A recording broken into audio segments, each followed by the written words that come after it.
going to be leaving?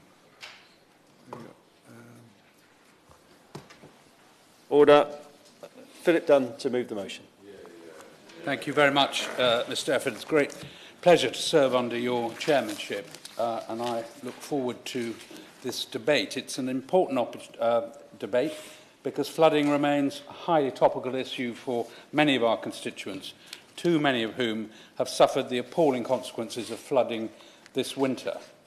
And I regret to predict that many more may suffer this fate during the years ahead, as the impact of climate change provides more rainfall events of more persistent duration and at unpredictable times of the year. But I'm not here to forecast the weather or dwell on the causes or impact of climate change. There are plenty of other opportunities to do that, not least through the work of the Environmental Audit Committee, which I have the honour to chair, but including through our latest inquiry launched recently on climate and security, where the consequences of flooding on national infrastructure is one of the issues being considered. But I will offer a few initial words of context on the challenge of flooding we face. The Met Office's State of the UK Climate Report in 2022 confirmed how the UK has become wetter over the last few decades, albeit with significant annual variation. The third UK climate change risk assessment in 2021 identified flooding as one of the most important climate change adaptation challenges facing the UK. 6 of the 10 wettest years on record across the UK have occurred since 1998, and this past year has seen the most rainfall for any 18-month period in England since Met Office rainfall records started in 1836. With pleasure. I'd like to thank my honourable friend, Member for Ludlow, for calling this debate. In my constituency of Broxtowe, we saw devastating flooding to homes and businesses, both through Storm Babette and Storm Henk. Each time these storms occur, the same areas of my constituencies are severely damaged. Does my honourable friend agree that we must act now, not just to compensate, but we must also make sure that we mitigate for this level of damage occurring in the future? Well, I'm very grateful for that intervention. I'm going to go on to talk about multiple flood events for same properties, but I think he's absolutely right. There is an obligation on the Environment Agency, a lead on this issue, to try and identify preventative measures that can be taken to stop flooding of properties. I mean, there are few things more devastating for a householder than to see their home get flooded. For it to happen multiple times, one can barely imagine what that must be like to live through. Most of us in the chamber today don't need to use our imaginations to know what this means. We've seen it firsthand in our constituencies, as my honourable friend has just identified. Around 5.7 million homes and businesses in England are at risk of flooding, and over half of the best, most fertile farmland in Britain is in floodplains. This is particularly relevant in the River Severn catchment, which crosses Shropshire. The River Severn Partnership, whose parliamentary caucus is ably chaired by my neighbour, the member for Shrewsbury, who I'm pleased to see in his place, has formed to work with local authorities and MPs along the length of the catchment, with the Environment Agency and others, to seek holistic solutions to adapt to these conditions and reduce flood risk. This is a real and present danger. Latest estimates suggest that by the end of this century, the River Severn is expected on average across the year to be 0.85 of a metre higher and up to 1.5 metres higher during winter flood event levels, but it is expected to be lower in summer, with 25% less water available for abstraction by as soon as 2050.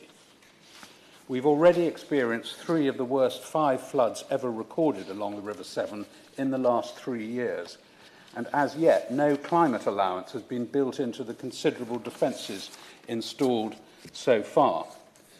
The River Severn catchment regrettably accounts for a disproportionate degree of flood events. In February 2022, 44 of the 80 flood warnings put out nationally that month were for the River Severn. Even when the catchment is not at the centre of storm events, we are often affected in Shropshire. Twice in the last 6 months, properties along the River Severn. In October, Storm Babette flooded 109 properties internally and 28 businesses. And in January, Storm Henk flooded 74 properties and 32 businesses. But these figures almost certainly understate the impact, as some do not report to their local authority or insurer for fear of losing access to insurance in future. So putting in place the right preventative measures to reduce the risk of flooding is what the River Severn Partnership is all about. But that is for another day, unless my honourable friend wanted, as I mentioned him by name, to intervene on me on that topic. It's the first time in 19 years that somebody's encouraged me to intervene on them, so I'm very grateful. But I'd like to pay tribute to my right honourable friend and neighbour, the Member of Parliament for Ludlow.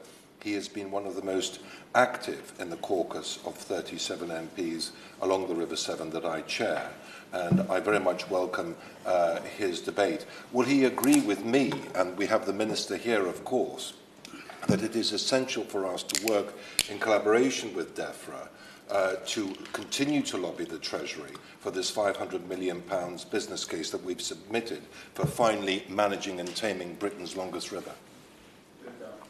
Well, I'm very pleased to have created a first in my honourable friend's parliamentary career. I'm sure it won't be the last, and I would invite him, perhaps himself, to put forward a Westminster Hall debate to discuss the work of the River Severn Partnership, which I'd be happy to support.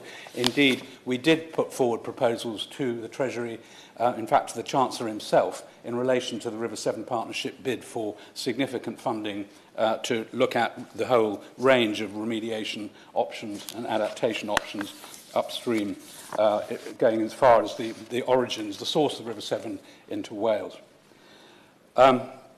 This morning's debate, Mr. Efford, is about ensuring that the right mechanisms of support are in place for those who've been affected by flooding. There are a range of measures in place to offer financial and practical help through different schemes for householders, businesses or farmers. Some of these are of long standing, such as through the Belwyn Emergency Relief Scheme, and others more recently introduced by the Conservative government in 2017 through the Flood Recovery Framework to supplement with more targeted support.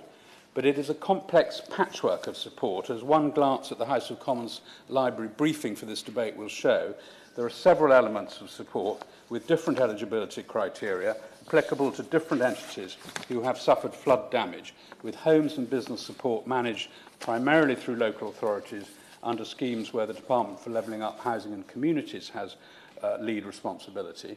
And measures include the Community Recovery Grant, the Council Tax reductions, Business Recovery Grant and business rate reductions.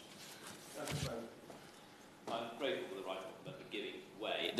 In North Norfolk, in my constituency, flooding has been absolutely appalling this last, 18 months really, ever since, as the Honourable Member says, the level of rainfall has been double on average what it's been virtually every single month. And I have the Broads in my constituency, so great swathes are still underwater, and the water table is, of course, very, very high.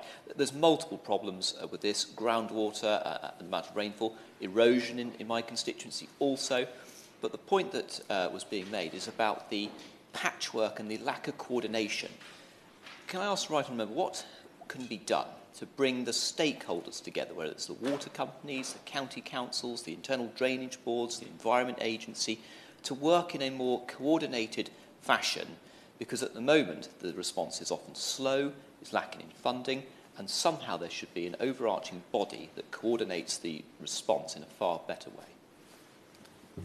Well, I'm very grateful for that important intervention from my honourable friend, who's a valued member of the Environmental Audit Committee. He's quite right to point out the complexity of trying to get to grips with the situation with different responsibilities falling in different places. What I would encourage him to consider is the work that is being done, led by my honourable friend, Member for Shrewsbury, in the River Severn catchment by creating a partnership which involves all the local authorities within the area, involves the Environment Agency, involves the NGOs who have an interest in this area, like the Wildlife Trust, like there will be various Broads and Fen groups, I'm sure, as well as the internal drainage boards, which have such a vital role to play. And in many cases, such organisations such groups find it quite hard to come together on a regular basis. And there may even be a role for an enterprising and experienced MP to provide some leadership to bring that, to cut across some of these institutional boundaries. So I would commend that partnership model to him. Indeed. Just on that point, I'd like to obviously ask for his views on the fact that now that we are out of the European Union, we do not need to, for the first time in my lifetime, comply with the Common Agricultural Policy, which means that we can, for the first time, pay farmers and landowners to hold on to water. He has referenced how our friends and neighbours across the border in Wales will be pivotal in helping us to do this. I would like to put on the record that our honourable friend, the MP for Montgomeryshire, who's the Prime Minister's Parliamentary Private Secretary, has made very positive statements about this in his local newspaper. Does he agree with me that this is a huge opportunity to strengthen our union also between Wales and England? Well, my honourable friend tempts me to conclude my speech before I get to the point about farmers and sustainable farming incentive. There are mechanisms in the existing support arrangements post the CAP regime which will allow for mechanisms to help reduce flood risk. And he also references the cross-border challenge. He will know that in Shropshire and Herefordshire on the English side of the border, there is a developing partnership with the equivalent counties of Powys and Monmouthshire on the Welsh side of the border to provide practical schemes to cooperate across borders. This has been a problem. The environment, as we know, is a delegated matter, but the environment, as we also know, doesn't respect administrative boundaries.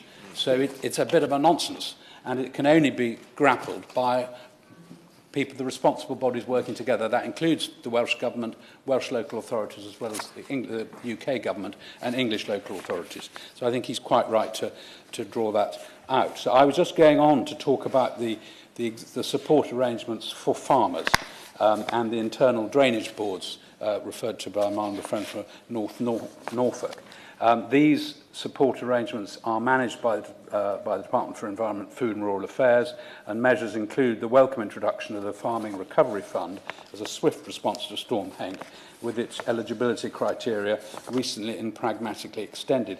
And I should, Mr. Efford, just put on the record my entry in the Register of Members' interest as a partner in a farming business. I'm particularly pleased that the Minister for Water and Rural Growth is here to listen and respond to this debate. I know he cares deeply about water management issues and has throughout his time in Parliament, and I hope to suggest some pointers to him regarding the challenges facing farmers with flooded land. Just having mentioned my entry in the Register, my own farm is on the Herefordshire-Shropshire borders. Part of it is within the Severn catchment, and we're on the watershed, so part of it is in the River Wye catchment. We have fields which, even this morning, in the middle of April, are still too wet to work. They've yet to dry out sufficiently, having been effectively waterlogged since last autumn. We didn't have a specific flood event through either Bibet or Henk in the fields, other than at the margins, but the water table has risen to such a level that we've not been able to get machinery onto some of our fields. I'd like to touch, just before I turn to the specific farming measures that I'd asked the Minister to look at, on the impact on properties, and in particular homes which have been flooded or at material risk. Like many others in the House today, I spent time earlier this year with homeowners, business owners and farmers in my constituency who had their lives turned upside down by the impact of flooding. Some have been flooded more than once in the past year alone, and I sympathise enormously with those who've had to deal with flooding, however it affected them, having seen the damage and disruption it causes. I visited one couple in Highley on the banks of the River Severn a couple of days after Storm Henk, who were still only able to access their home wearing waders because floodwaters had reached as high as the door handle on their back door. The heartbreaking devastation of such an impact on one's home is frankly matched only by the anger and frustration of being told in the days that followed this that they may not have been part of a sufficiently serious flood in their area for them to be able to access financial support, since fewer than 50 property owners had at that time come forward to report internal flooding of their properties across the local authority of Shropshire. This seems an arbitrary threshold and difficult, frankly, for members to explain to someone when visiting their premises why it doesn't apply to them. Not least, it's at the discretion of the Secretary of State whether to evoke the support mechanism at all. The threshold is determined by local authority boundaries on a map rather than by the river system or catchment which has flooded, and it can take some weeks, or as was in the case of Storm Henk in Shropshire, months, to establish whether or not the threshold has been reached, given the reluctance of some householders to report a flooding incident for fear of the impact on their subsequent insurability, an issue which Flood Re has significantly reduced but not eliminated. I appreciate that the eligibility criteria for the flood recovery framework are not the responsibility of my honourable friend, but I would urge him to impress upon ministerial colleagues in DLUC, as they are undertaking a review of this scheme this year, that they consider how to improve access to the scheme to make it more fair. It is at present hard to comprehend why access can be denied to someone whose home or business is on the wrong side of the local authority boundary when just upstream or downstream on the same river, properties affected by the same storm are awarded financial support, but they are not. As part of this review, I would also urge ministers to look at the per-property limits for support, as this leaves those subject to multiple floods likely to be left without further help once their property has reached the upper limit. If a property has changed hands between floods, the new owners may not be eligible for support even if their property has been flooded. The second point I'd wish to make is the administrative burden of implementing support under the flood recovery framework. This falls on local authorities. Everyone in this House will be aware of the pressures councils are already under, with limited resources for flood and water management. When a flood occurs, the community bands together incredibly quickly to support each other, and I pay tribute to the efforts of local volunteers, flood action groups, and local councillors who do so much to help when flood warnings are issued. Support from the local authority to help with prevention and then clean-up remains vital. With pleasure. The Honourable Member, the Chair of the Environmental Committee, is making a great speech. It's a really important debate. On Boxing Day 2015, we had the greatest flooding event in a century in Leeds on the River Aire catchment. In fact, all of the members of the council, I was a member of the council at the time, went to help the clean-up operation. Since then, the West Yorkshire Flood Partnership has created a new partnership between the local authority and local businesses supporting, for instance, tree planting in the Upper Aire catchment, and have been a full partner in the flood alleviation scheme too, on the River Aire. And isn't it these sort of partnerships that can help prevent future flooding, but also come together when a flooding event happens to ensure recovery for both domestic and for businesses? I'm really grateful to, I'll call him my honourable friend, because we worked together on the Environmental Audit Committee for some years, for making that point. I think he perhaps wasn't in the room when we were talking about a very similar partnership which exists within the River Severn catchment. But he's absolutely right that when a flood event happens, there is a sense of community spirit which comes together, and it acts, unfortunately in one sense that it should need to do so, but it does act as a mechanism to drive those who want to try and do something about it together to form flood action groups, which have been a very successful community-led initiative across the country and is well supported at a national level by the Flood Action Group and the Environment Agency. And I think that these are good examples, and again, my honourable friend, the member for North Norfolk, was referencing what should be happening in Norfolk, and he might also like to look at the York experience as well. Just going back to the burden on local authorities, Shropshire Council have 1.5 full-time equivalent members of staff to deal with flooding issues, and they do a great job. But asking them to take on the additional work of helping more than 50 households deal with the impact of flooding and the significant work needed to act quickly to remedy flood damage or prevent recurrence places a considerable burden on the team. This inevitably takes immediate priority over their long-term work, to create lasting flood prevention schemes in their locality. They cannot do both tasks at once. I would therefore urge the Minister to look at including provision within the flood recovery framework to award a revenue funding amount, perhaps as little as £50,000 to £100,000 per managing entity, which at the moment would be a local authority, to enable it to recruit suitable resource to help staff up the activation and deployment of funds under the scheme, so that this time-critical support can be provided to those that need it properly. Turning to flooded farms, for which the Minister does have some responsibility. The Farming Recovery Fund has been a very useful means of support to farmers in those counties declared eligible. But as the Minister knows, this has not applied to Shropshire, despite being in the same river catchment as Gloucestershire and Worcestershire, which are eligible. I must tell the Minister that at a meeting with farmers and NFU representatives in South Shropshire last week, it was made clear to me that many farmers in Shropshire were affected by Storm Henk, and many more have been affected by the volume and duration of rainfall we've had since Storm Babette last October, yet they remain ineligible for the Farming Recovery Fund. This is hard to fathom, given that there are waterlogged farms across the county.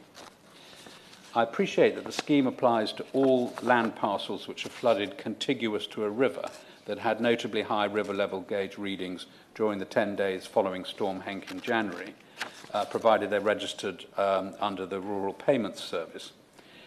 And payments of between £500 and £25,000 will have been a much-needed lifeline after the impact of this storm, compounded by the wettest March in over 40 years. But I also know that many colleagues raised similar concerns about the initial narrow scope of the support for farmers affected by flooding, and I commend the Minister for acting quickly to remove the limit on land being 150 metres from the centre of eligible rivers to cover all land flooded as long as it's contiguous to an eligible river, as the NFU and others had called for. But I hope today he will be able to take note of what he said about whether further steps can be made and whether he would be prepared, in parallel to the DLUC review of their flood support measures, to encourage DEFRA officials to undertake a review of the criteria for support for farming businesses, so that badly affected counties, including Shropshire, will not miss out in future. I would encourage him to speak to officials and ask them to take a holistic approach to the way in which farmers are encouraged through the sustainable farming incentive, touched on by my honourable friend, to undertake work to alleviate flood risk downstream, such as the various measures to slow the flow in upland areas, to create wetlands and the like. Yet when land becomes flooded from major events or waterlogged through persistent rain so that it is less usable to grow food, the support mechanism may not be there to access. I also hope he might listen to calls from the NFU and others to change the way in which farming support becomes available. For example, there is some confusion now during exceptionally wet weather, when many acres of farmland may be flooded, without 50 properties suffering the same fate. Do farmers apply through the flood recovery framework, or if their home or business premises are flooded, or the Farming Recovery Fund if the impact is on floodwater on farmland, or are they or should they be eligible for both schemes? I think because the scheme is new, it's not crystal clear where they should go, and I think providing a means of aligning the different schemes, or aligning the means of understanding in what circumstances which scheme applies, would be extremely helpful to everybody. So, given the recent wet weather, and as I've explained, the water table rises, farmland can flood in the absence of significant named storms. So finally, in conclusion, Mr. Efford, I'd just like to ask the Minister whether his department would undertake, alongside the review being done by DLUC, the workings of the flood support schemes which apply to flooded farmland. There has rightly been a refocus on food security recently, given the threats that we face in a volatile world. I know that my farm will have lower yields this year as a result of the planting conditions this winter. I suspect the same will apply in many areas of the country. We will therefore see either reduction in available home produce, or an increase in prices, or both. And this will be in large part down to the impact of weather conditions, for which I readily concede the Minister is not responsible. But finding mechanisms to ensure that farmers are there to plant next year and are there for future years to be able to produce the food on which we all rely is really important. So I finally urge the Minister to meet the opportunity to support farmers in these challenging times, just as we ask our farmers to support our country in times of uncertainty. I'd like to move the motion, Mr. Evans. I remind members that they should bob if they wish to be called in the debate. The question is that the House has considered the flood recovery framework. Richard Ford. Beg your pardon. Serve with you in the chair.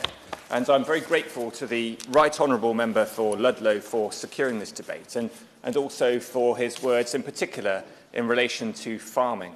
I too had a meeting with members of the National Farmers Union a fortnight ago, and at the outset I thanked them very much for sparing the time to come and meet with me and raise their concerns with me. And one of them replied, actually this was no problem at all because he was fed up with staring at the walls.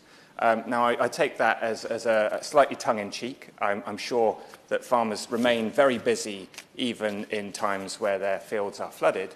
But I think it illustrated the point that this has been a very challenging 6 months, 8 months even, for many farmers. And in a place like rural Devon, this is illustrative of just how much flooding affects our communities. My postbag is never short of people reporting flooding. And it's especially true in East and Mid-Devon, where we have really suffered in terms of our residential properties of late as well. But sadly, there's a feeling amongst councillors that when a flood hits, it's the case that many people are caught on the back foot. Indeed, it seems a little bit like authorities are caught on the back foot. And often local councillors are unclear what support might be forthcoming from central government. I support the idea of a flood recovery framework. Actually, it's something that I was very keen to hear more about a year ago, just shy of a year ago, on the 9th of May last year. Several communities along the River Otter, including Newton Poppleford, Ottery St Mary, Tipton St John, they were hit by very serious flooding, which saw several homes flooded and the school at Tipton St John forced to close for several days. And yet, despite the huge damage and disruption, the local authority had no idea what support would be coming down the track from central government for them. And this at a time when the council was already grappling with a budget deficit and was at risk in provision in other areas. So I visited Newton Poppleford the next day on the 10th of May, and I spoke to the village's district councillor about what could be done. And he told me that there was a sense from people whose properties had been flooded that they didn't know what support would be coming, and so they were left to battle with a clean-up for days and weeks after by themselves. And the Right Honourable Member for Ludlow is absolutely right. What tends to happen in these circumstances is that communities rally, people come together to support neighbours. But when they feel like they're doing that alone, in the absence of any support from government, it's a crying shame. I wrote at the time to the Minister responsible in DEFRA for flooding. I wrote that speaking to community leaders and councillors, there's a sense that we need a framework to provide post-incident support to those who experience this kind of flash flooding. And she replied to me a month later and explained that the flood recovery framework was a potential avenue of support. However, she then later in the letter went on to say that despite 113 properties having been affected by the floods on the River Otter, I quote, "The scale of the flooding does not reach the required level to activate the flood recovery framework and give access to central government funding." Now, you might say there need to be thresholds with central government funding, so you might even say, maybe it's fine, it doesn't meet that threshold. But when Storm Henk hit our shores earlier this year, the same department set out that local authorities must have 50 or more properties affected to qualify for emergency funding. So you can imagine the frustration of people in that River Otter catchment in places like Newton Popperford hearing that news, because when the storm hit in May of last year, it did affect more than 50 properties. Indeed, the village of Newton Popperford alone saw 55 properties damaged by flooding. It could be the case that the criteria has been revised since the flood recovery framework was initially launched and since the DEFRA minister responsible for flooding wrote to me about this last May. But surely the minister will imagine how this looks to people living in the Otter Valley. I think we perhaps need to zone out at this point and just think about how much bigger an issue this is going to be in the decades to come. More extreme weather and expanding house building would see the increase in the number of properties in England in areas of high risk rise from 325,000 today to over 600,000 in 2055. That's the projection of the National Infrastructure Commission if no further action is taken. And so, in closing, what I want to say is that the flood recovery framework is a good idea, but its extension is just not broad enough at the moment. Local authorities don't know enough about it, and they don't have access to it sufficiently when flooding strikes. And I think we need to bear in mind that when flooding is anticipated, when the Environment Agency is warning communities about flooding, sometimes the only thing on offer to local residents is unfilled sandbags. That was the comment from constituents of mine in Axminster, that all they were being offered was unfilled sandbags as they watched the water level rise up through their garden and surround their home. So in that circumstance, when prevention is not where it needs to be, then we absolutely need to get the harms that are caused by flooding dealt with by central government so that people can have faith and trust in their authorities. Thank you.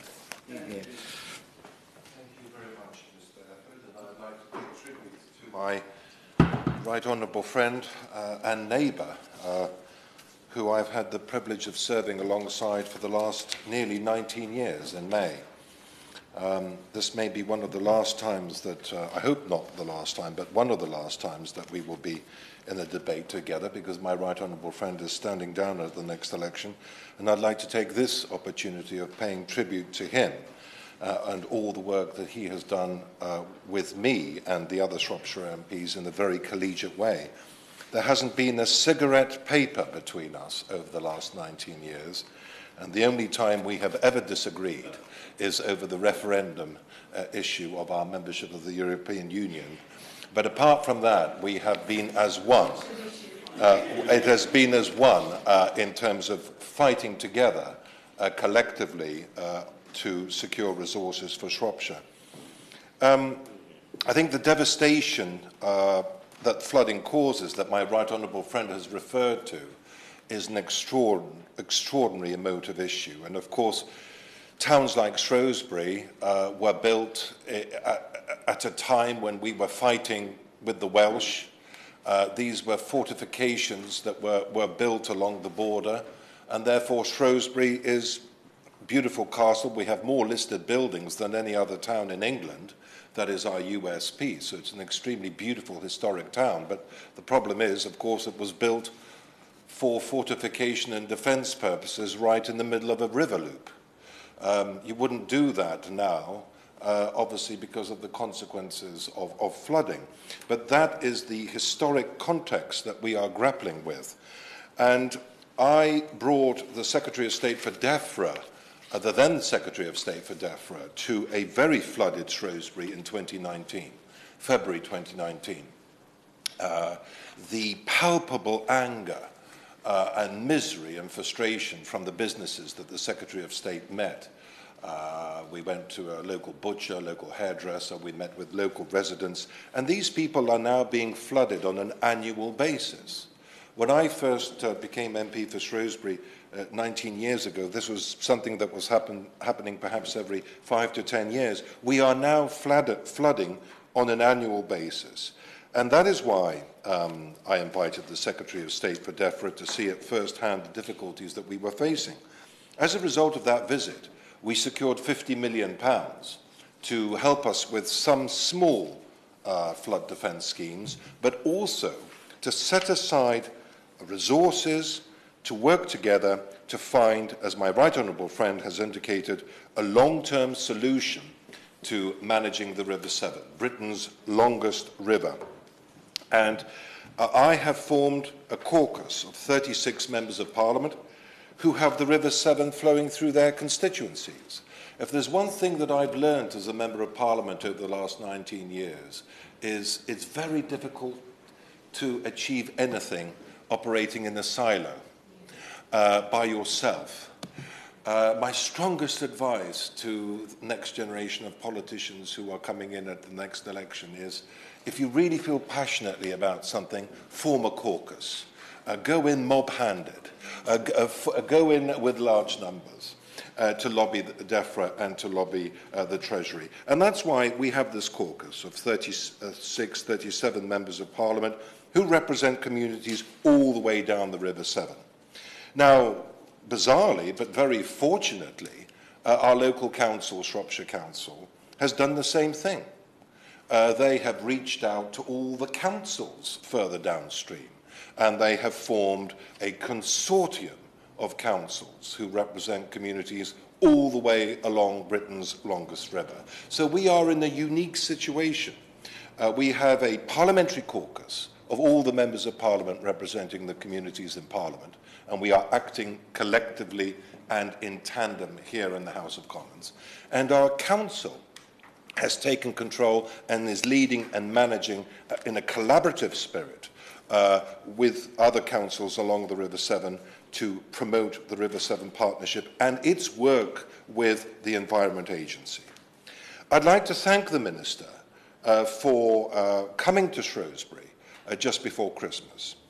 His visit was extremely welcome, and he had the opportunity of visiting the Frankwell flood defences right in the heart of Shrewsbury. He had the opportunity of meeting with the Environment Agency, with the River Severn Partnership representatives, including Mark Barrow and others from Shropshire Council. I was extremely grateful to the Minister for the remarks that he made, the thanks that he gave to the hard-working people in the Environment Agency who do so much to alleviate and help my local residents.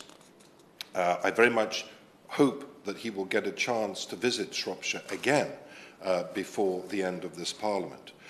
So we have submitted a business case now. After 4 years of work on this, we have submitted finally a business case, as my right honourable friend said, to the Exchequer. We're not just going to DEFRA. We're not just trying to ask them for a little bit of the money that's already been allocated to them and competing with other communities for that money. No, we're doing something different. We feel so strongly and so passionately about this that we are going above DEFRA directly to the Treasury and putting a business case to the Treasury. Not pleading for money, not pleading for £500 million, which is what is required to tame Britain's longest river, but putting a methodical, carefully scripted, worked in conjunction with the River Severn Partnership and the Environment Agency, a watertight, if you pardon the pun, a watertight business case which explains why and how Britain's longest river can be managed and tamed for the benefit of all the communities in the catchment area for this £500 million. The Chancellor has asked me to continue to engage with one of his most senior civil servants, Simon Finkelstein, and I've had the opportunity of presenting that business case to Mr. Finkelstein in conjunction with my right honourable friend, the member for Ludlow.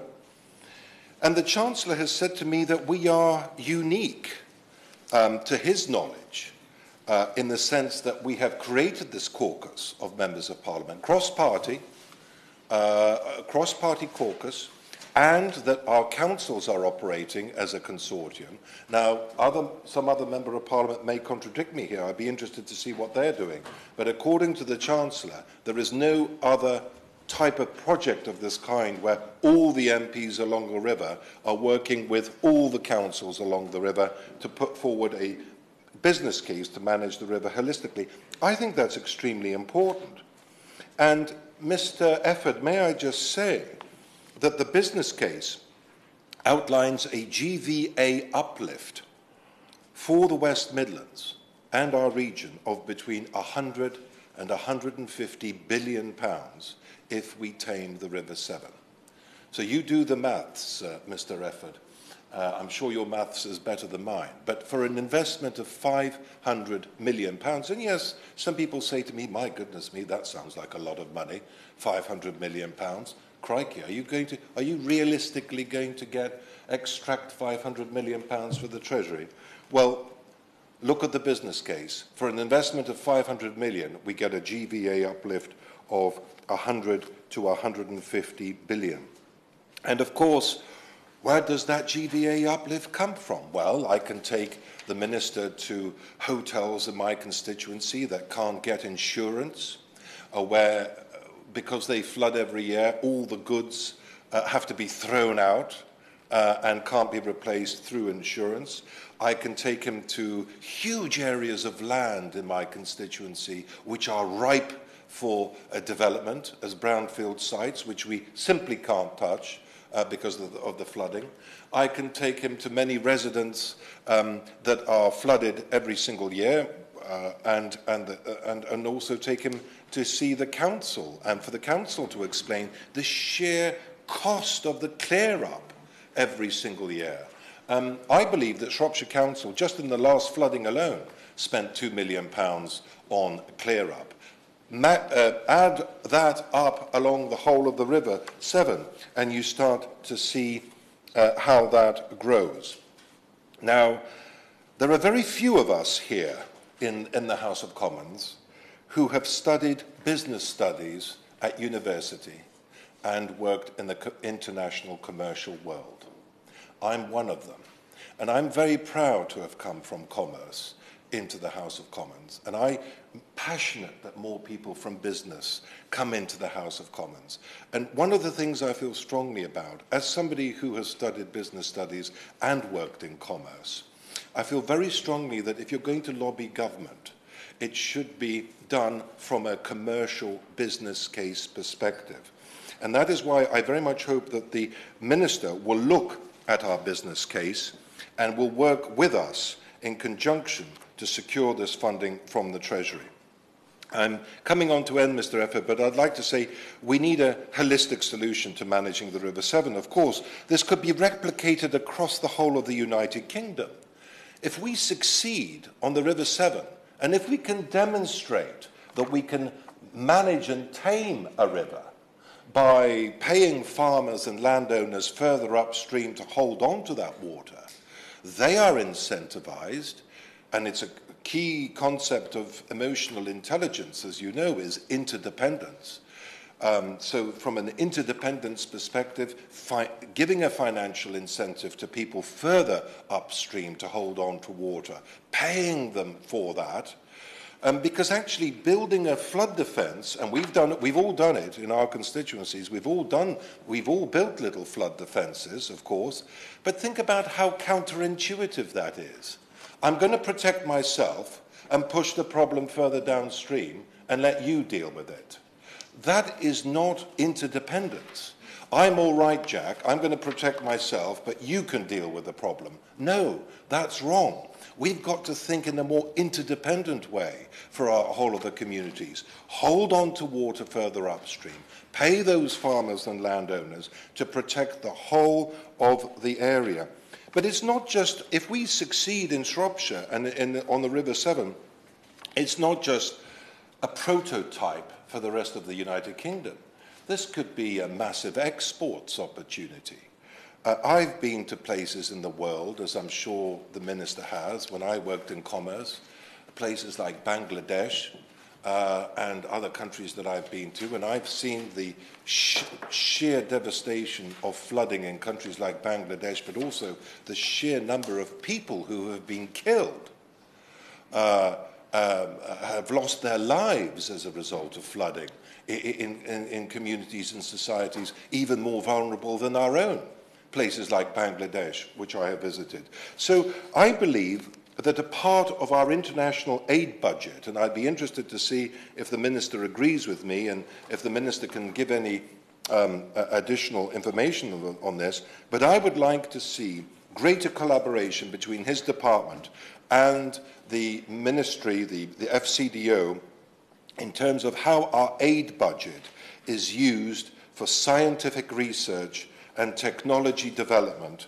not only to help ourselves here in the United Kingdom, but for that work to then be either exported or given in international aid to other countries.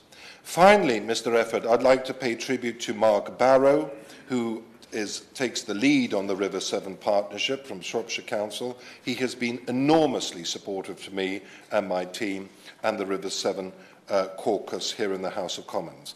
Having represented a border community, as my right honourable friend has done for the last 19 years, I am extremely cognizant of the importance, as I've already alluded to, the union. I believe, I'm one of these politicians who fundamentally believes in the union of the United Kingdom of Great Britain and Northern Ireland, that we should not cut up the individual parts of this island, but we should do everything conceivable to bring this island together. I believe that this is one of those projects, working in conjunction with our friends and neighbours across the border in Wales, can really send a very powerful signal that we will transcend those artificial borders that exist between us and work collaboratively to find solutions for helping our residents. Thank you. Thank you, Mr. Efford. It's always a pleasure to see you in the chair. This debate is clearly a debate about risk and who carries that risk, when that risk is shared, and who pays for that risk. I want to start by congratulating the Right Honourable Member for Ludlow. I know that he has worked on issues to do with rivers for a considerable amount of time, and it is really appreciated. Since coming to this place, flooding has always been on the agenda, which I've had to deal with in York floods. It has been part of our history, but this year we had the greatest floods since 1872. More duration of water for a more sustained period of time, and of course that having such a devastating impact on part of our city. And I want to set out that the mitigation that was put in from 2015, the Boxing Day floods, has really had a massive impact on our city, and I'm really grateful for that, preventing flooding along the River Floss and also the River Ouse. And we have seen the conclusion of that work, which has been really welcome. There's a little bit more work being done on water storage, and our eyes certainly are turning upstream to be able to address the upper catchment and the water storage issues, which must be looked at. I know the Minister himself has come to my constituency and seen for himself some of the challenges which face our city. And to start with, I want to just talk about one cell, as we call it, or the Environment Agency has named it, which floods with great frequency, and it really does have a penetrating impact on the businesses there. The frustration of those businesses, and yes, they do trade well in the summer when the sun is out and people come down to our riverfront and enjoy that space, but the frustration is that the logic in which the flood recovery framework actually works, or doesn't work for them, means that it's not looking at the individual business and the cost that that's bringing to the business, but it's looking at a much broader geographical area. So I met with the member for North Dorset this week to the Minister in Dulac to have a look at the scheme and why it doesn't work. So from his letter to MPs on the 8th of January, he set out that first of all, the government were going to trigger the scheme, and there is no logic, there is no framework to say how that scheme will be triggered or not triggered. So we do need some consistency to ensure that there is fairness on that. But also, he listed a number of counties where the scheme would apply, but that meant that it doesn't apply to everyone. He also stated that if authorities had more than 50 flooded properties. Now, it's a bittersweet story for us because we no longer have 50 flooded properties, but nonetheless, for those properties that do flood, and it is essentially businesses, it is incredibly costly.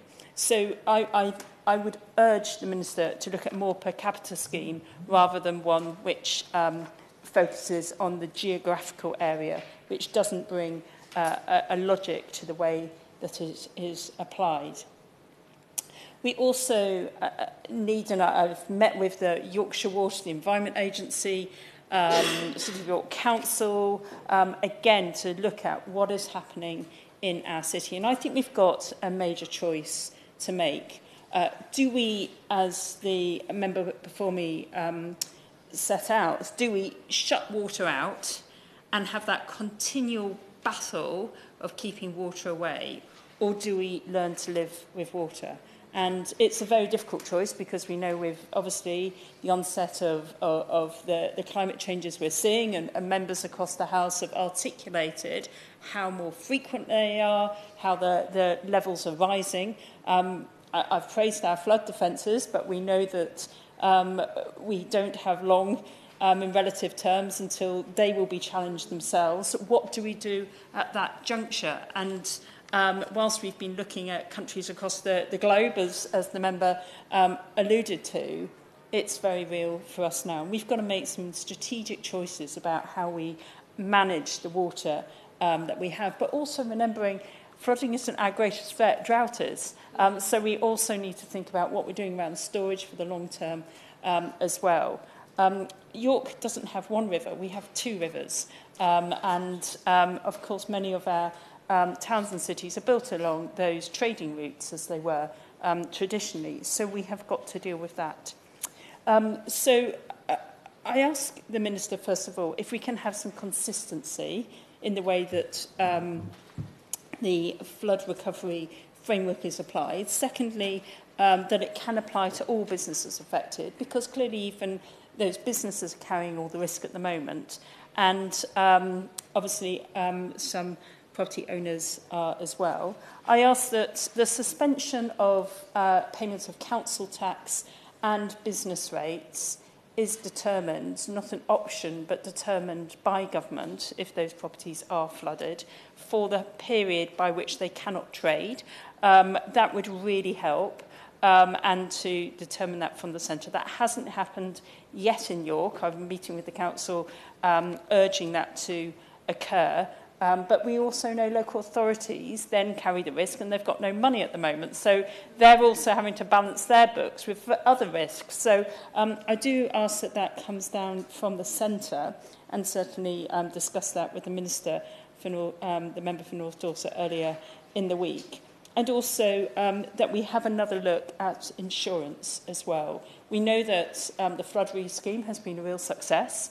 My constituents have certainly praised that, and it has meant that they're eligible to be able to get an insurance scheme that they can afford. However, floodery is, the clock is ticking. It's only a 25-year scheme. It ends in 2039, and we need to think what happens after that, because the risks are increasing and there will still be need and demand. And I think we need to address these issues now, or certainly the incoming government, to ensure that we have resilience built into our insurance system. We do need an insurance scheme as well being put in place for businesses.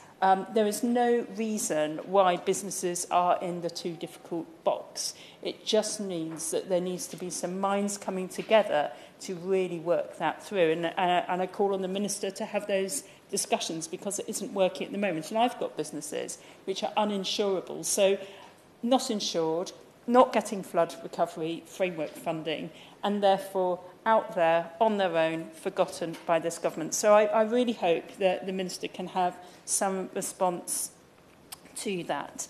The last issue I particularly, because I'm conscious of time, want to address is the issue of sewage in our water.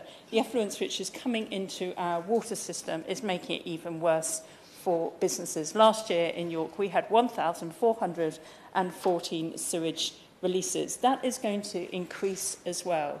Obviously, massively unpleasant to have an open sewer running through the middle of our city, but we do need to look at our whole drainage system, and running our system today off Victorian sewers is not the way forward. I see the member indicating. I'm very grateful for her giving way.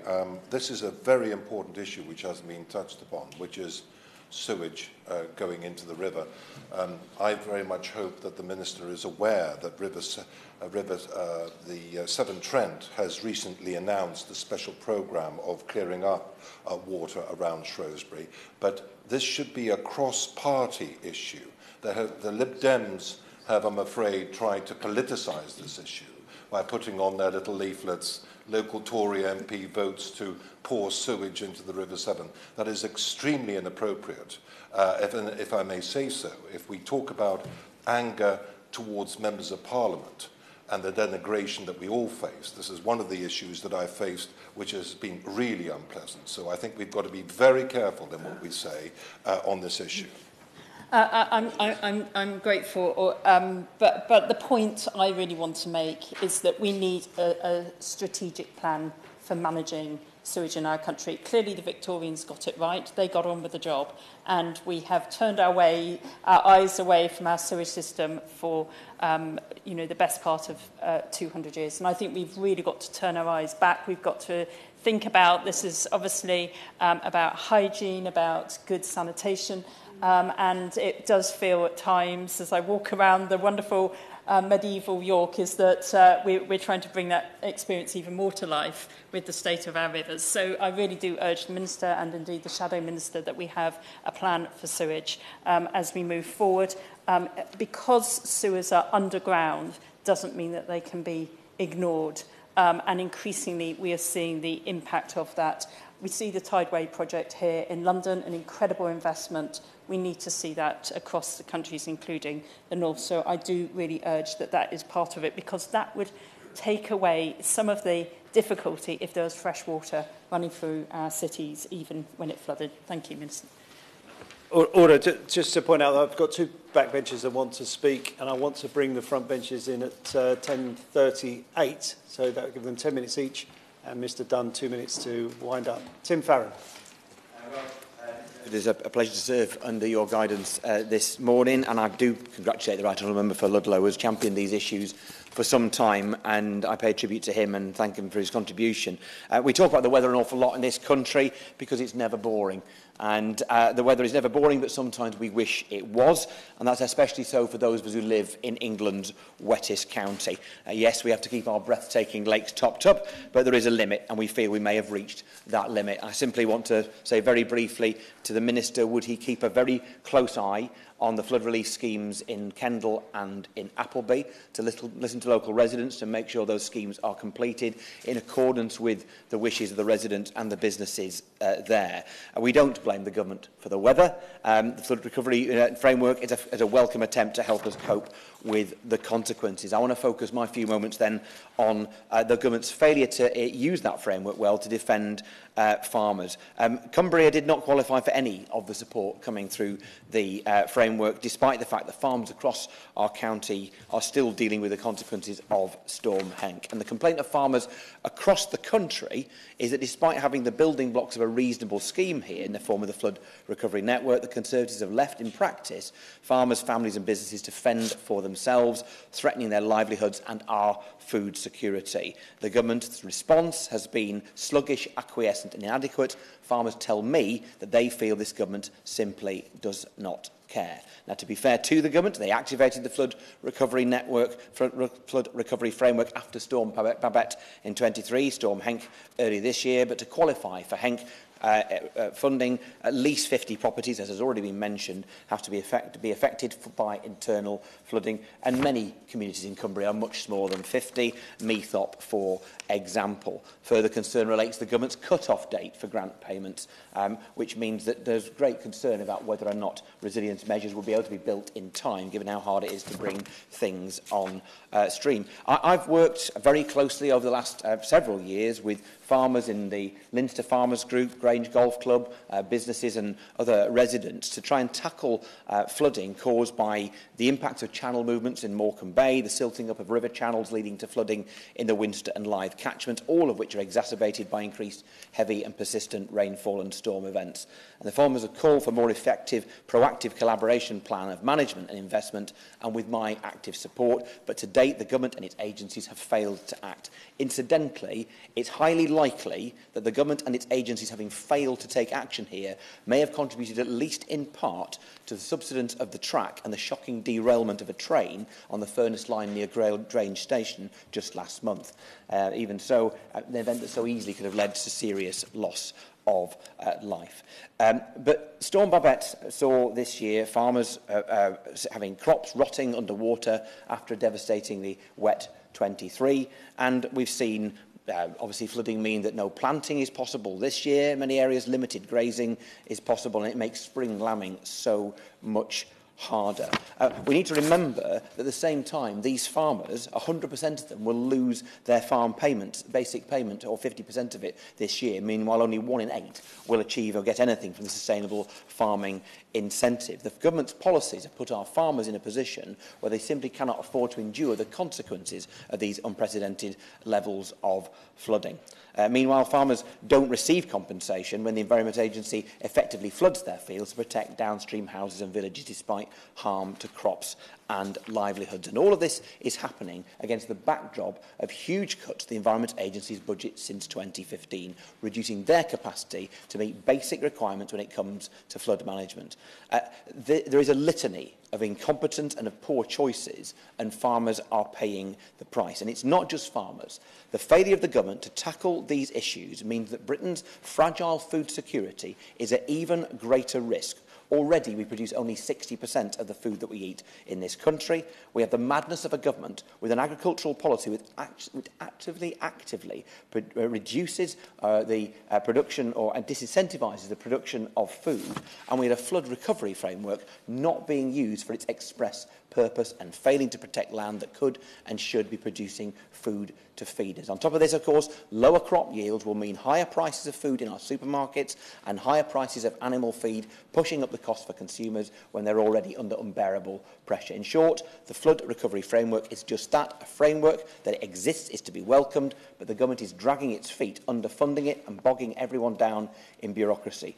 We say we need a proactive management plan for the Environment Agency to control watercourses and defences, and that we should be bringing forward the funding we need to keep our farmers farming. We say that the environmental land management budget must be increased by £1 billion so that farmers are rewarded properly and provided with the support they need to transition to the new scheme, recognising that farmers should be rewarded for the service they provide in protecting places like Kendal, Appleby, Staveley, Burneside from flooding.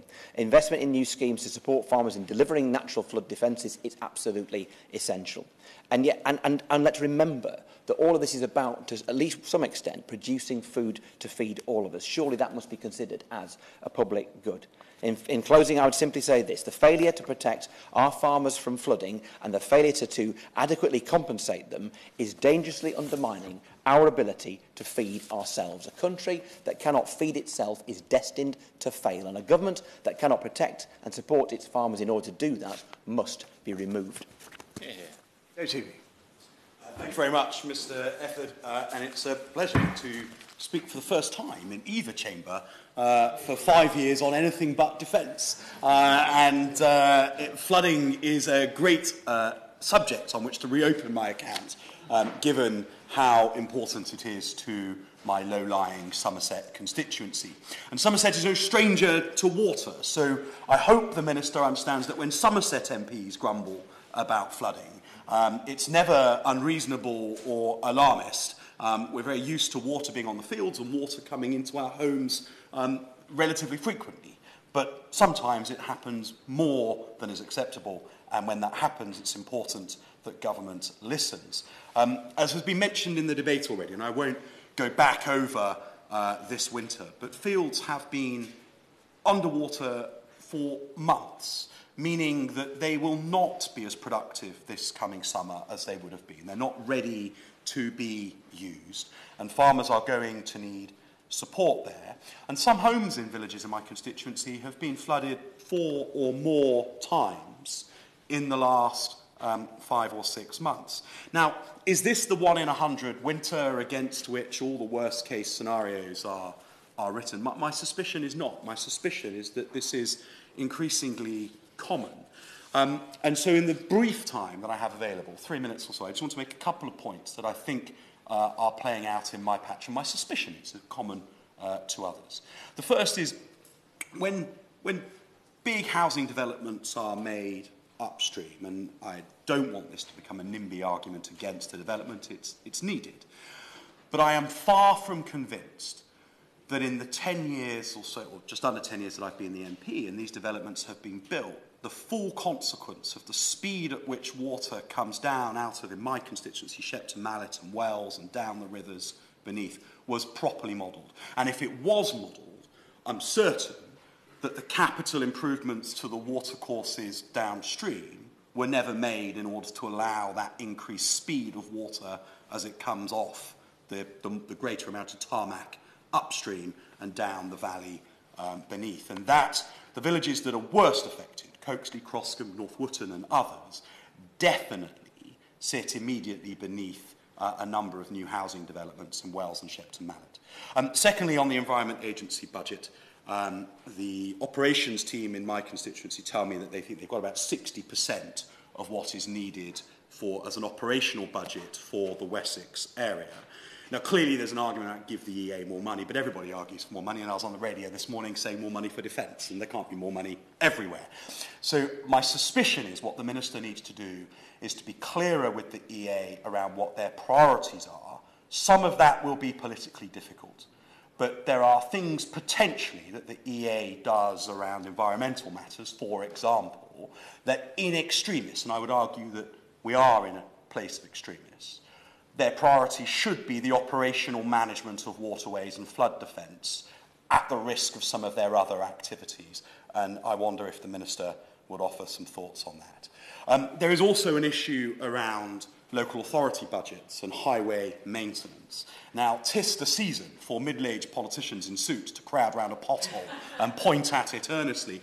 I think the Minister and the Roads Minister could do a roaring trade in going around the country pointing earnestly at clogged up culverts, because that definitely is an issue in my constituency. And if he wants to road test that photo opportunity, I'm only too happy to host. There does need to be support for farmers whose livelihoods have been challenged, so too home owners. Now, the grants are there, it's just they haven't been forthcoming. Now, in the West Country, there's been an awful lot of politicking with the Lib Dem County Council blaming Conservative-led central government, Conservative central government blaming Lib Dem County Council. If all of that hot air dried out the fields and the homes, we'd be doing some good. But the reality is we're actually changing nothing with the argument, and it would be great in his summing up if the Minister could just confirm whether or not that money is available.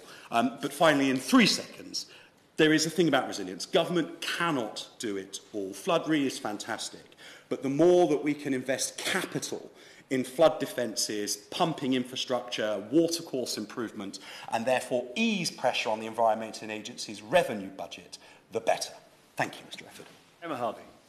Thank you, Mr. Efford, and it is a pleasure to serve under your chairmanship. And I have to say it's been a really enjoyable and informed debate, and I'd like to begin by paying tribute to the Right Honourable Member for Ludlow, who is hugely respected for his knowledge on environmental issues and the years that he spent and devoted to trying to further and create better policy are really sort of admired. And I'm very grateful for him bringing this debate and lending his expertise. I hope not for the last time on flooding before the end of this Parliament. And of course, I agree with the complex patchwork of support completely. I'd just also like to mention the honourable member for Tiverton and Honiton. I completely agree the comments around the court on the back foot when flooding occurs and the difficulty in getting the urgent support out there. But I would also, because I can't resist an opportunity to mention sustainable urban drainage systems, I managed to get it into a Politics North programme just the other day. There are ways, of course, to build homes and mitigate against flooding, but that requires maybe a different department to answer the questions on it. And I would urge, if he's a big, keen supporter of that, because of have a look at sustainable urban drainage. And the honourable member for Shrewsbury and Atcham was really interested in the River Severn partnership. I think that sounds really sort of fascinating, and I do, I'd be keen to sort of know how the business case goes and sort of a little bit more information about that. And I agree, you can't operate in a silo, and water doesn't care which member of parliament from which political party is in, or even which boundary. Water will go where it goes. So I'm quite interested in the sound of that. And my honourable friend for York Central, who is definitely one of the hardest working members of parliament in that I think across any benches, I'm very interested in what you have to say and your level of knowledge on this. And any time I want an invite to York, you're always welcome. Thank you very much. I'd really like to. Yeah, that would be great to go and see that. And the member for Westmoreland and Lonsdale completely agree the importance of food security, and the honourable member of Wells. Good to see you in a debate that's not a defence debate. And I just have to say there was a very amusing Twitter account of politicians pointing at potholes that I used to sort of look through and sort of giggle at, and it's nearly as good as the angry people in local newspapers Twitter account, which I also highly recommend. But thank you. But the effects of flooding that happen are obviously profound and lasting, and when we talk about property flooding or farming flooding, we need to bear that in mind. And I have to highlight the people least able to afford it are the people who are often the most badly impacted, because they're the ones who don't have insurance. I understand the framework is under review and the government expects to have it completed, but can the Minister tell us, are they consulting with stakeholders? Because the Chartered Institute of Water and Environmental Management were not aware of the review, and nor were the National Farmers Union aware that the review is happening. And currently the lead local flood authorities, the county or unitary level councils, must have, as has been mentioned, 50 or more properties affected by internal flooding to qualify for emergency funding. But this wasn't always the case. I currently have 2 written parliamentary questions waiting for answers on this, namely, when was the current threshold increased from 25 properties, and what assessment was made at the time to make it into 50 properties? And it always seems slightly odd when people come up with these rounded numbers. Oh, it's 50 properties. Well, why is 50 the magic number? Why isn't it 48? Why isn't it 53? Why have we chosen this arbitrary number of it has to be 50 properties? As the Minister will understand, flooding is a result of natural features in the landscape, not local authority boundaries. So any threshold that will therefore exclude councils where areas of flooded homes split across council boundaries. So the threshold of 50 can mean if you have 2 councils impacted, 49 properties in each council boundary, you don't meet the criteria because you haven't got 50 properties within one council boundary. I mean, these are arbitrary numbers, and therefore I would return to my written parliamentary question and ask again, why was the threshold increased? And hopefully in the review, a little bit something more sensible will come out of it. Now, I know only too well as the MP and resident of Hull West and Hessel, the scale of impacting of flooding can run into thousands of properties. And for some councils, the scale of flooding is a challenge. And some councils have to deal with grant applications from hundreds of property owners. Currently, the government's cut-off date for grant payments is mid-2025, and councils are concerned about the capacity of the industry to install property resilience measures within the funding window and, importantly, the availability of qualified surveyors. A CRIM survey found that only a third of risk management authorities have a full complement of staff to deliver surface water management, and 3/4 of RMAs are struggling to recruit new staff. So, Minister, greater flexibility on the deadline for claims would be helpful and would avoid the risk that councils would have to step in and fund the cost of householders who could not claim within a specified period. And I do also want to just mention, as has been in the debate, the impact that this has had on farmers who've been infected. The NFU informs me their members have struggled to get any information on the flood recovery framework schemes and eligible areas before they closed for application. And they said a significant number of farmers have missed out on the deadline or been turned away by their respective council because either the council has not been aware of the scheme or they believe farmers can only access the Farmer Recovery Fund. And this has come up again in the debate, this understanding which scheme applies to who and who needs to apply for it. I just want to mention a bit on the bureaucracy. The application process is littered with difficulty. I've left out some parts for the sake of brevity, but to be successful, a homeowner must apply to their council to check they're eligible, that is, if they know that the council has the funds to begin with, decide whether they want to undertake flood recoverability or flood resilience measures, pay for a pre-installation survey, the cost of which can be claimed back, but they have to pay up front, obtain 3 quotes for the proposed work, and the grant will only cover the cost of the cheapest quote. Once the quote is approved by the council, the property owner must sign a memorandum of understanding, setting out both the responsibilities of the homeowner and the council, get the work done in line with the specific conditions of the scheme, again, paying up front, get a post-completion survey done and submitted to the council, at which point the council will go through the survey and only if all the criteria are made, then transfer funds up to a value of £5,000 to the homeowner. The whole process takes about 18 months with no guarantee for the homeowner that the council will actually release the funds. This is both difficult for the local authorities to administer and households to access. So will the Minister be looking at streamlining and simplifying this process? Now, I'm aware that I'm sort of running out of time, but I'm always keen for debates on flooding, so please feel free to put in more about these. But I do also want to quickly mention, while we need more effective and equitable flood recovery framework, what we actually need is fewer properties flooded in the first place.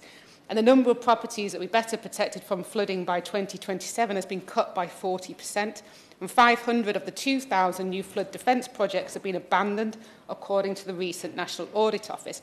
That means 136,000 fewer homes will remain at risk of flooding. I've asked through parliamentary questions where these abandoned flood defence projects are and have yet to receive a clear answer.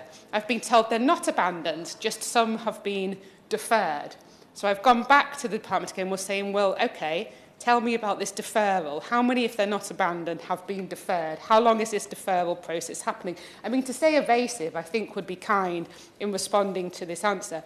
What we actually want to know is how many of the flood projects that have been promised by government are on track to be delivered, and where are the ones that aren't. Residents have a right to know, and the government seems to be hiding behind language at the moment, and I don't think that's fair. It's not very transparent. So the government have committed over £5 billion for new flood and coastal defences by 2027, but is failing in its delivery and at the same time failing to maintain the ones we have. Labour has a plan, not only to ensure that budgets committed to flood defences are used to the maximum effect, but to bring all those involved in flood prevention and resilience together to ensure everyone is working together to protect our communities, farmers and businesses now and for the future. Labour will establish a flood resilience task force that will coordinate flooding preparation between central government, local authorities, local communities and emergency services. It will ensure that vulnerable areas are identified and protected and provide accountability for progress of these projects. It will be chaired by a DEFRA minister and bring together senior civil servants, ministers from across government, including a new Minister for Resilience who will sit in the Cabinet Office, regional flood and coastal committees and other frontline agencies, including the Environment Agency and Fire and Rescue Services. It will work with the Environment Agency to ensure that its formula to protect communities considers potential damages to rural communities and farmland when identifying areas to protect. DEFRA appears to have given up. Its flagship flood defence scheme is slipping further and further behind. It has lowered its targets for maintenance of flood defences. This is symptomatic of a government out of ideas who knows when its time is up.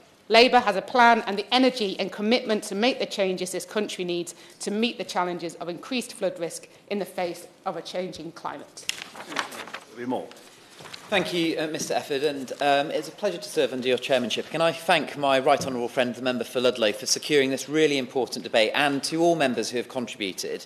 And it has been really good to hear everybody's experiences with the flood recovery schemes rolling out and how it is helping their constituents, but also raising some of the challenges which I hope to address throughout this speech. I would also like to thank him and other colleagues for sharing their experiences with me when I met the with them through the River Severn caucus just last month, and that follows on actually from the first ministerial visit that I had to Shrewsbury to go and see the case that my honourable friend was putting for more funds to be put into the wider River Severn catchment. And I want to reassure him that his case is noted and conversations are happening with the Treasury. Of course, the government and I sympathise with all members' constituents who, and households and businesses who have experienced flooding. And I understand the impact that these experiences have on people through visiting Gloucestershire, Nottinghamshire, Lincolnshire, East Yorkshire, Northumberland, Cumbria, to name but a few counties that I've visited over the course of the last few months to see firsthand households, businesses and farmers who have unfortunately been flooded.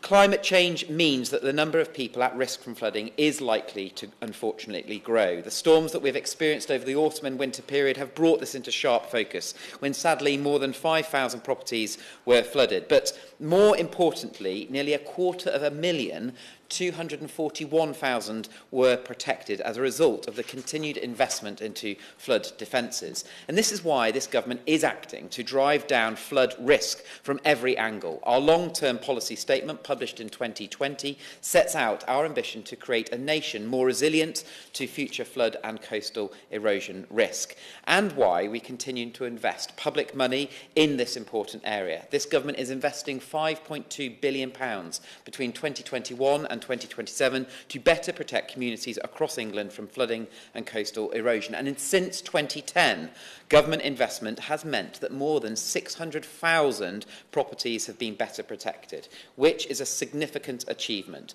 But, as we all recognise, there is those whose homes and businesses do still suffer from flooding.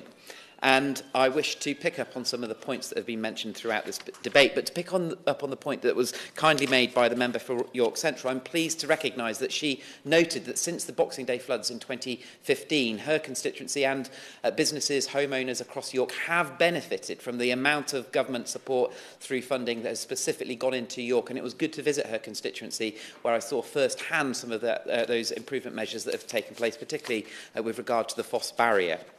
I understand the impact that these experiences have on people through the visits that I have made, whether that has been through damage or loss to their property through the autumn and winter periods following Storm Babette, Storm Henk, Storm Kieran, and generally the wet period that we have experienced.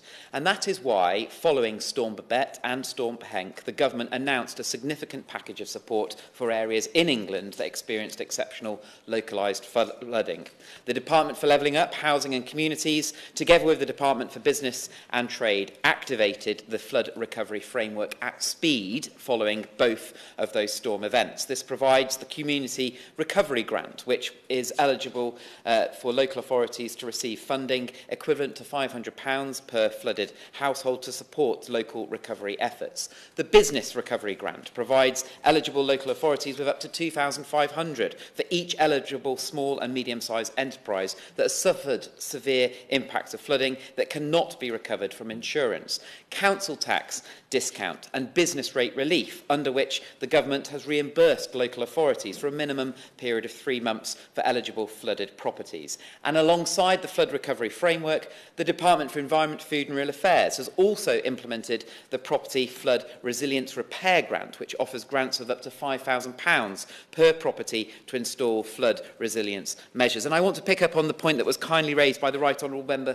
for Wells, and it is good to see him contributing in a Westminster Hall debate after so eloquently and efficiently in his role for many a year in the department, in the Ministry for Defence. But I want to reassure him that Somerset County Council is eligible to, and their residents are eligible to receive money through the Property Flood Resilience Repair Grant due to the threshold of 50 units being met. I think 106 properties were unfortunately flooded within Somerset County, and I want to reassure their residents and him that their constituents are able to receive those money, and I will give way. I thank the Minister for giving way.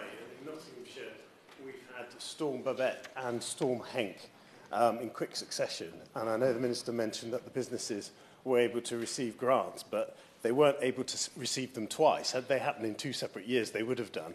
What is the government doing to address that? Well, I would like to thank my honourable friend for Broxtowe for consistently raising this point and others with me in my role as Minister. I want to reassure, and I will come on to this point, that all measures and future schemes will be under review. And I want to reassure him, having requested a visit for me to come up to see some of his businesses in Stapleford, I look forward to coming and seeing him and his businesses very soon to address some of the flooding issues that he and his constituents have experienced. As my honourable friend will be aware, Shropshire County Council, which includes his Ludlow constituency, is eligible to receive funding following storms Babette and Henk.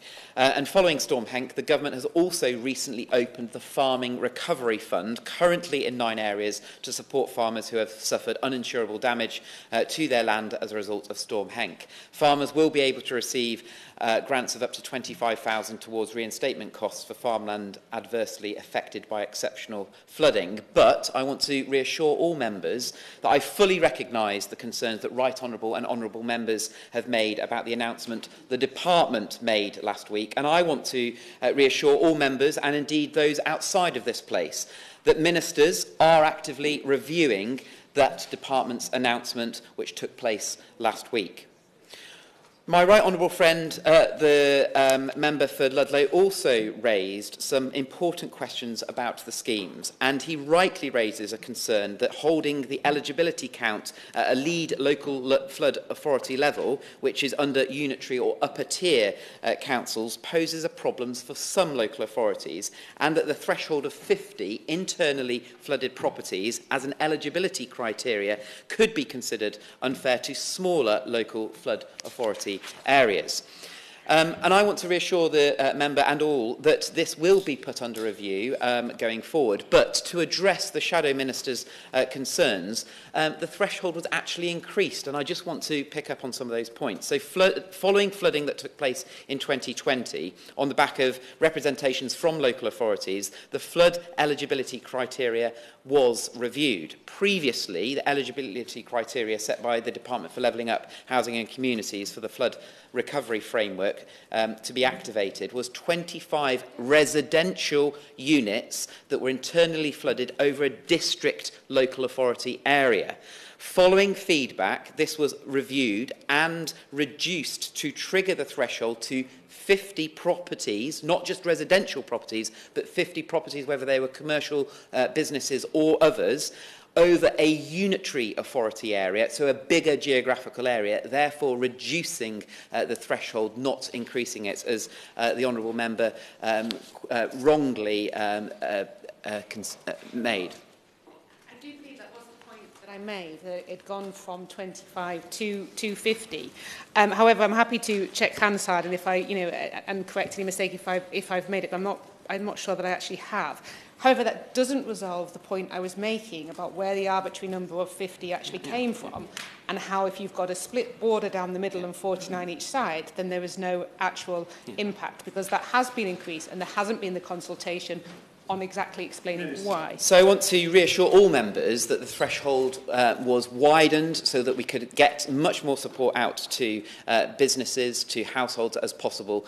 But, as I have already said, for future events, I have asked for alternative geographical boundaries to be considered for future activations, alongside my conversations that I've had with the Department for Levelling Up Housing and Communities as to what threshold is the appropriate measure to be set for future events. And that is under review with stakeholders, including the National Farmers Union, who I've spoken to the President of the National Farmers Union at several events over previous weeks. So they are aware of it. Again, I think, unfortunately, it was slightly misquoted from the Shadow Minister. My right honourable friend also asks about extra funding being provided for staffing local authorities to deliver framework schemes. And again, my right honourable friend, the member, the Parliamentary Under-Secretary of State at Levelling Up Housing and Communities, is considering this as part of post-activation review that is currently underway. Can I thank all members for their contributions in this debate, and I look forward to having further conversations with members regarding this important matter of making sure that the government is getting as much support out to those that have been impacting from flooding. Thank you very much indeed. And I'm really very encouraged by the Minister's closing remarks. But just before I address those directly, I'd like to thank all members who took part in the debate today, including those who intervened and have since left. But I'd like to express a particular welcome to my good friend and former Defence Minister, Right Honourable Member for Wells, making his inaugural speech from the back benches since his period in office. It was very good to see you here, him here, I should say. Just briefly, the member for Tiverton Honiton and the member for Shrewsbury and Atcham and the member for Westminster and Lonsdale all referred to the lack of fairness as a result of the way the thresholds and the criteria are implemented.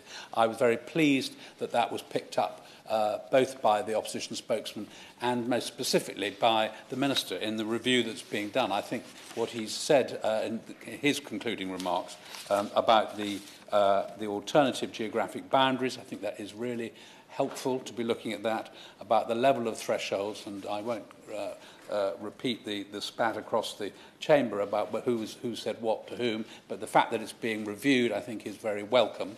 And indeed, the point about staffing allowances being offered to the local authorities who undertake this work, I think would be also very helpful. And I should just mention the member for York Central, who gave a compelling account of the issues that have been happening in York, and particularly welcome to the defence measures that have made York a safer place to live in. Order. I'll call Alistair Carmichael to move the motion.